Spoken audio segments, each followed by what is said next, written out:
নমস্কার বন্ধুরা, কেমন আছেন সবাই? রুনুদির প্যাশন চ্যানেলে আপনাদের সবাইকে স্বাগত জানাই। সেদিনটা ছিল গুরু পূর্ণিমা, আর শেলিদের বাড়িতে হয়েছিল সত্যনারায়ণের পুজো। অভিজিৎ দাস, শেলি সবাই মিলে খুব সুন্দর করে আয়োজন করেছিল, আর গোছানোর কাজটা করেছিল পুরো শেলি, দুর্দান্ত গুছিয়েছিল। আর ওই যে বাটিতে দেখছেন, ওই যে লাল মতো কবচটা, ওটা হচ্ছে নৃসিংহ কবচ। ওটা আমার বাড়িতেই ছিল, কিন্তু মাঝে মাঝে বলেছিল ব্রাহ্মণ যে একবার করে ওইটা চরণামৃততে ডোবাতে, তাহলে ওই কবচটার কাজ খুব দুর্দান্ত হবে। ওই কবচটার কাজ হলো যে কোনো রকম বিপদ থেকে আমাদের সবাইকে বাঁচানো, বা আর কোনো ভয় বা কিছু এই কবচটা থাকলে লাগবে না। তো সেই কারণেই এই কবচটা রাখা হয়েছিল।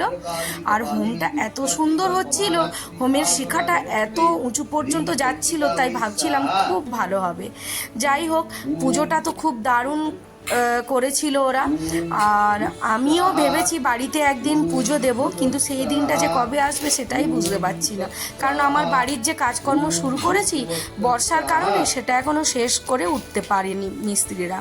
সব কাজ এখন বন্ধ রাখা হয়েছে, আর সেই কারণে আমি আমার বাড়িতে পুজোটা দিতে পারছি না। তবে অনেক কিছু সারপ্রাইজ আপনাদের সবার জন্য রয়েছে। যখন বাড়ির পুজোটা পুরো কমপ্লিট হয়ে যাবে, বাড়ির কাজটা পুরো কমপ্লিট হয়ে যাবে, তো তখন আমরা কিন্তু পুজোটা দেব।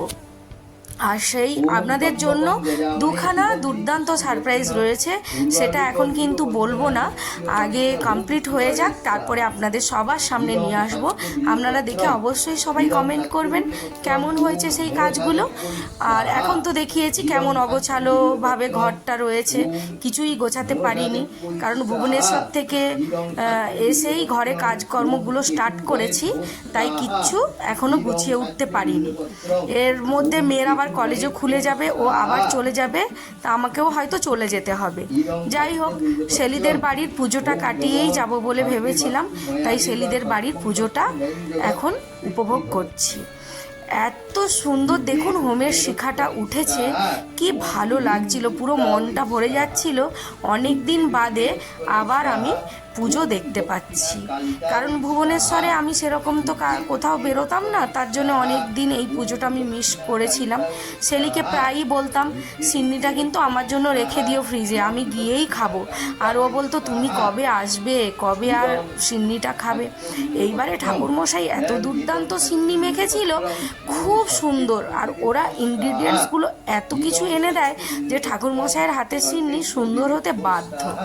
যাই হোক, শেলি আমাদের জন্য দুপুরে বানিয়েছিল ডালিয়ার খিচুড়ি, গরম গরম বেগুনি, একটা দুর্দান্ত স্বাদের আলুর দম।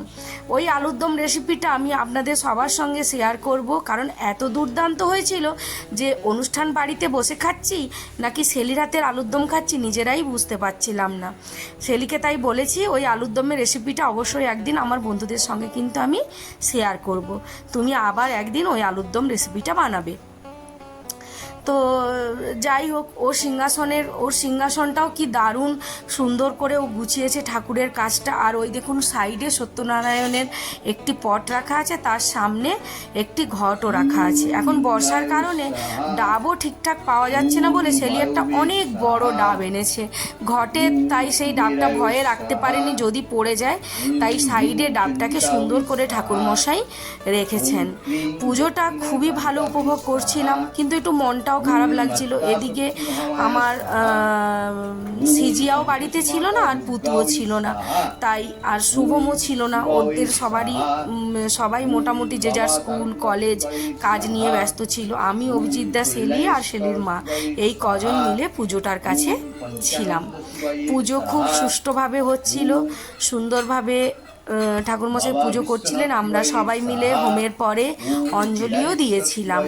আর ওই নৃসিংহ কবচটা চরণামৃততে ঠাকুরমশাই ডোবালেন, আর আমাদের খাওয়ার জন্য আলাদা করে আরও একটা চরণামৃত ঠাকুরমশাই রেডি করেছিলেন, সেটাও অসাধারণ উনি বানিয়েছিলেন। হোমটাতে দেখলাম 28টা বেলপাতা উনি দিলেন, আর একটা বোধহয় ওটা জগডম্বুর শুকনো বাজারে যে বিক্রি হয় তার 100 8টা বোধহয় জগডুম্বুরের কাঠি ছিল, ওটাকেও ঠাকুরমশাই হোমে দিলেন। হোমটা হওয়ার পরে মাঝে মাঝেই উনি ওই ঘিটা যখন জমে যাচ্ছিলেন ঘিটাকে একটু আগুনে গলিয়ে নিচ্ছিলেন আর মন্ত্র পড়তে পড়তে ঘিটা হোমের মধ্যে আহুতি দিচ্ছিলেন। আর অভিজিৎ দাকে লাস্টে বললেন যে আপনি একটু পেছন থেকে এসে ধরুন। আমি তখনও ব্যাপারটা বুঝতে পারিনি যে কেন অভিজিৎ দাকে উনি ধরতে বলছেন। অভিজিৎ দাকে ধরতে বলছেন কারণ হোমটা হয়ে যাওয়ার পরে লাস্টে শান্ত করার জন্য কিছু নিয়ম আছে, সেইগুলো করার জন্য।